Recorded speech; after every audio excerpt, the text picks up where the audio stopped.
ora in onda Potere al Popolo. Secondo appuntamento con la nostra controinformazione. Buongiorno da Sammy Varin, Radio Libertà, 5 minuti dopo le 11, qui Parlamento. Qui Parlamento. Grazie per essere con noi. C'è il senatore della Lega Gianluca Cantalamessa. Buongiorno. Ci segue da casa e grazie per l'invito. Grazie per essere con noi e naturalmente Gianluca, prima ancora di parlare dell'argomento prestabilito non possiamo non mandare un abbraccio ai Campi Flegrei, a Napoli, la forte scossa di terremoto che c'è stata nella notte in magnitudo 4.4 è stata tra le più forti, Gianluca. Sì, io abito al centro di Napoli, abito al quinto piano, mia moglie e mia figlia stavano dormendo e si sono svegliate per il rumore delle collane che hanno iniziato a ballare, quindi questa notte è stata tosta. E speriamo bene, perché quello che preoccupa è che non è il Vesuvio, che come l'Etna, come lo Stromboli si può calcolare, come posso dire, piani di emergenza e quant'altro. Qui è il supervulcano dei Campi Flegrei, che è un vulcano che è sotto il mare ed è tra i 4 supervulcani più grandi al mondo. E il fatto che questo si stia iniziando a svegliare chiaramente è inquietante sicuramente, perché parliamo dei 4 supervulcani. Chi ci segue a casa, se mette supervulcano, quali sono i supervulcani nel mondo? Ce ne sono 2 negli Stati Uniti, uno nell'Oceano Pacifico e uno in Italia sotto i Campi Flegrei. E quindi rispetto, per esempio, io ricordo il terremoto dell'80 che fece 5.000 morti in Campania, e mi ricordo ancora le scosse che erano ondulatorie, queste sono sussultorie, quindi invece di andare destra sinistra si sale e si scende. È stata una sensazione, ero sul divano stanotte e ho sentito proprio il divano che se ne scendeva e poi risaliva, quindi brutto, ed è durata anche qualche secondo, quindi insomma brutta cosa. Certo, un grande sospiro, per fortuna, qualche danno e non... No, come danni è caduto un solaio in una casa, insomma, esatto, niente. Insomma, quindi niente di preoccupante. Dai, incrociamo le dita e al momento purtroppo non si può fare più di tanto. Senti, però la telefonata doveva andare verso l'autonomia, che è un argomento clou della nostra radio, della Lega. In questi giorni se ne parla di meno perché ci sono altre argomentazioni gigantesche in confronto, però io ho qui davanti a me anche un appuntamento che stiamo leggendo, che riguarda venerdì, non questo, il prossimo, il 21 di marzo, a Napoli, città della scienza, Sala Newton, arriva Matteo Salvini, arriva Matteo Piantedosi, arriva Giuseppe Valditara, quindi questo già lo mettiamo in calendario, che ci segue dalla zona. Sì. Venerdì prossimo, sì. Ore 16:30, Napoli. Ma sull'argomento autonomia, cosa si muove, cosa non si muove e si dovrebbe un po' più muovere? Faccio un attimo la fotografia della situazione. Ma diciamo che la Corte innanzitutto ha sancito la costituzionalità della nostra proposta, ha fatto una serie di evidenze che prenderemo, sicuramente dalle quali prenderemo spunto per implementare e modificare leggermente, ma al contrario di quello che dice la sinistra, la Corte ci ha dato ragione, quindi noi andremo avanti perché l'autonomia è un'opportunità per tutta l'Italia. Come ben sai, sono napoletano e leghista della prima ora e ho scelto la Lega perché l'autonomia fa bene anche al sud, perché solo con l'autonomia i cittadini campani capiranno che gli stipendi in Regione Campania costano 148 milioni e in Lombardia 75, che si pagano 23 milioni di straordinari in Campania e 2 milioni in Lombardia.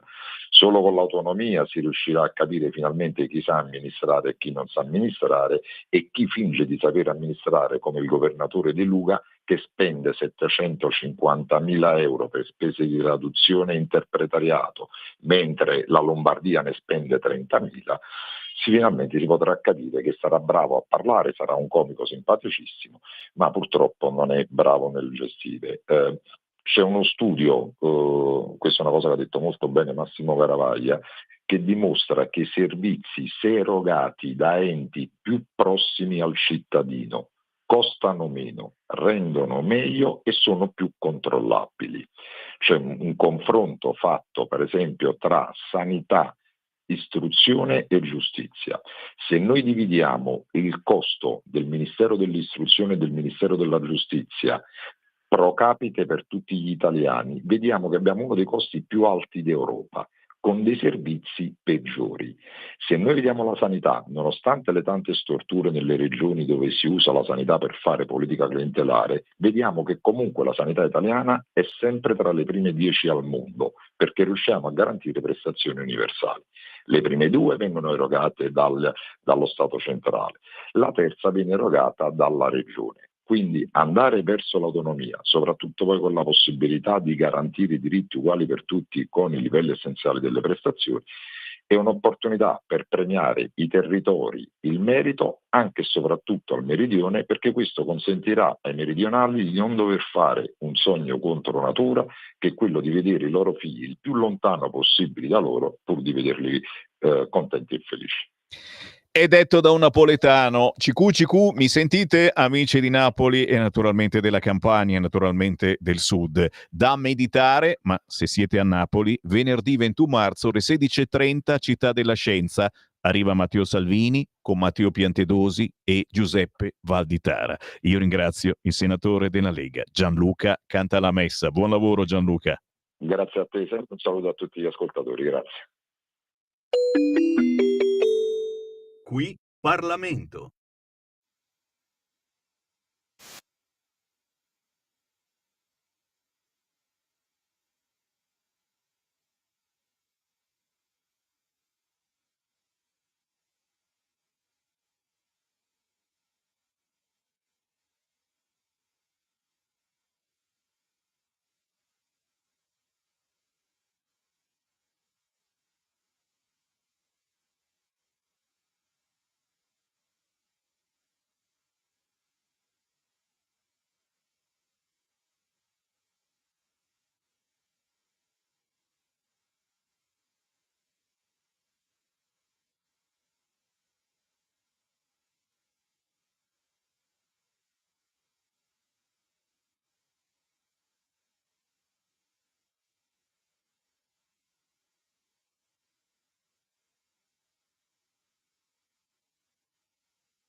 Beh dai, un po' di atmosfera festosa ci vuole in questa valle di lacrime, o no?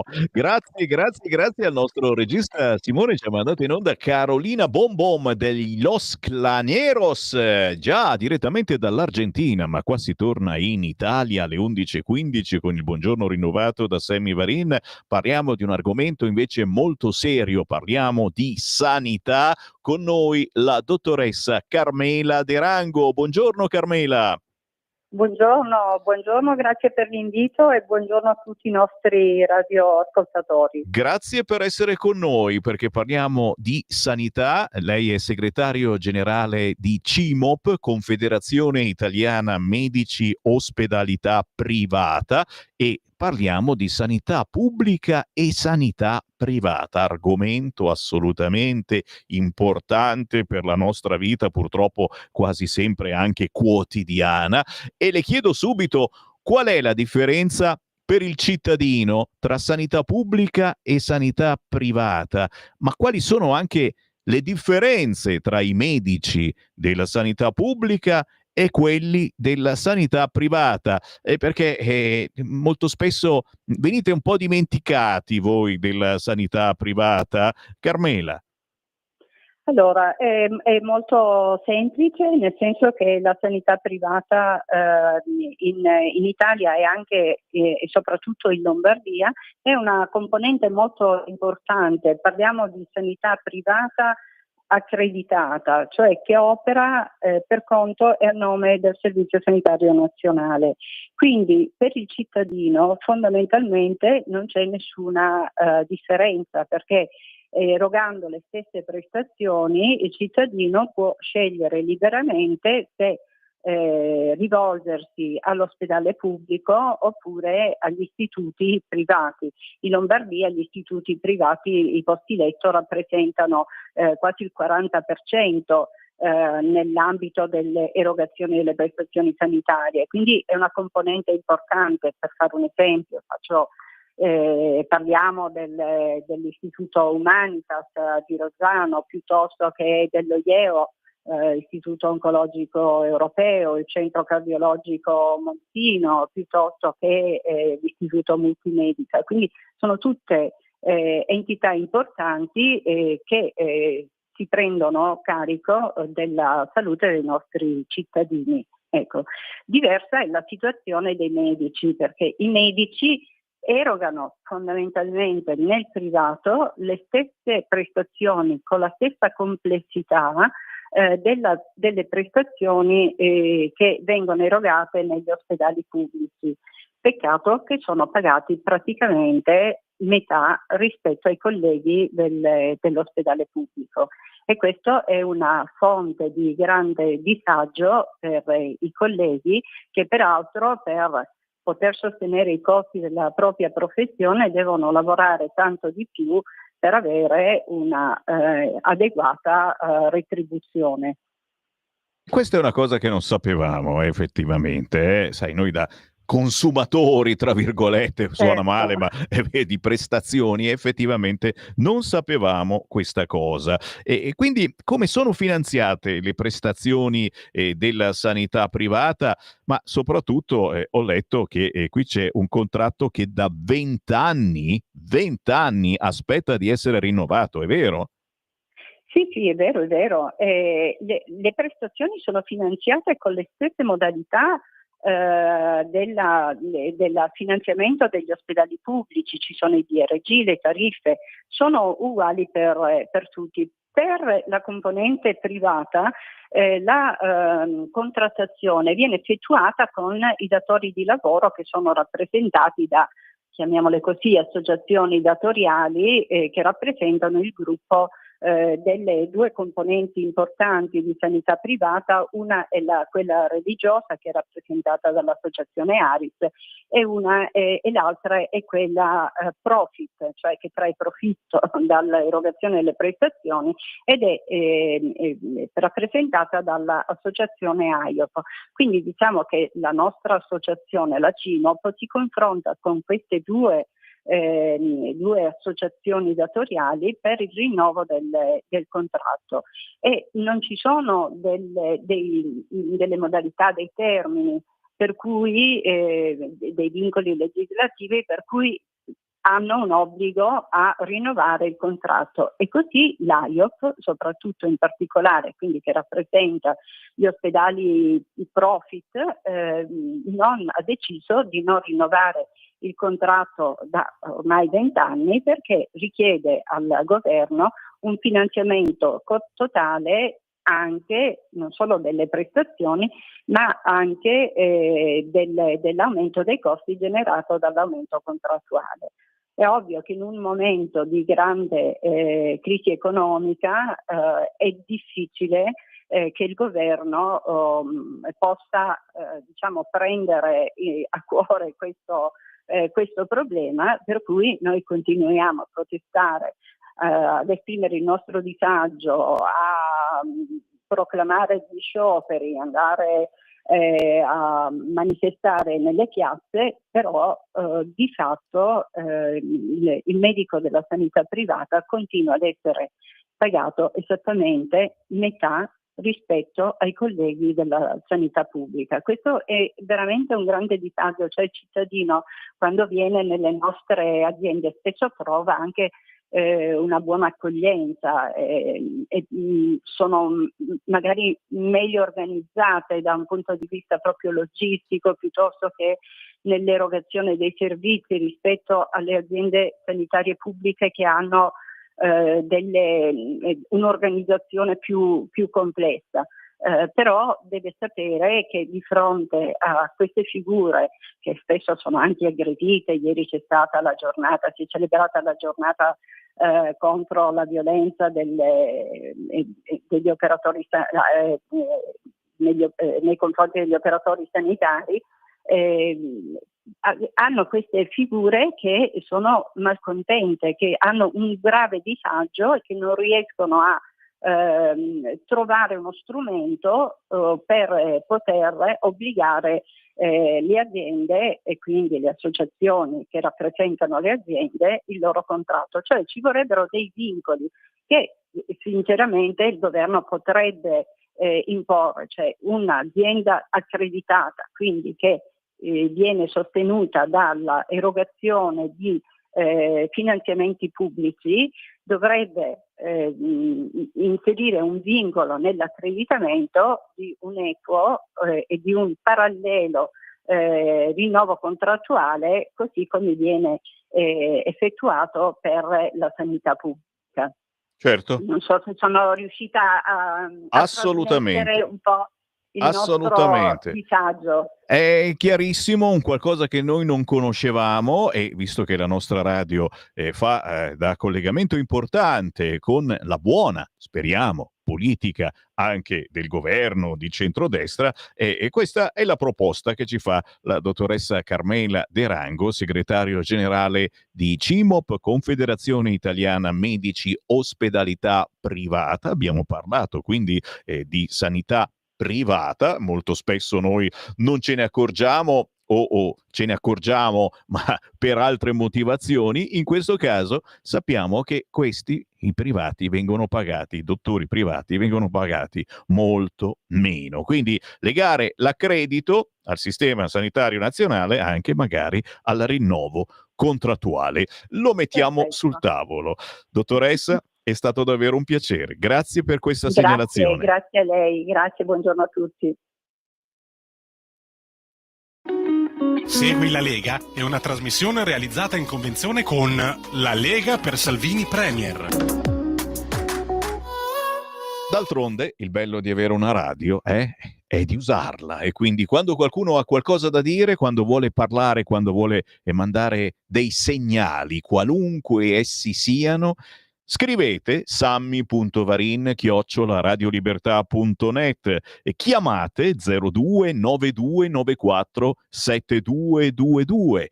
Inviate un messaggio WhatsApp al 340 6709 659. Gli appuntamenti da non scordare targati Lega sul territorio, ragazzi. Domani, venerdì 14 marzo alle 17:30, CQ, qui siamo a Monfalcone, provincia di Gorizia. Cosa ride? Poi fa ridere Simone che ride, no?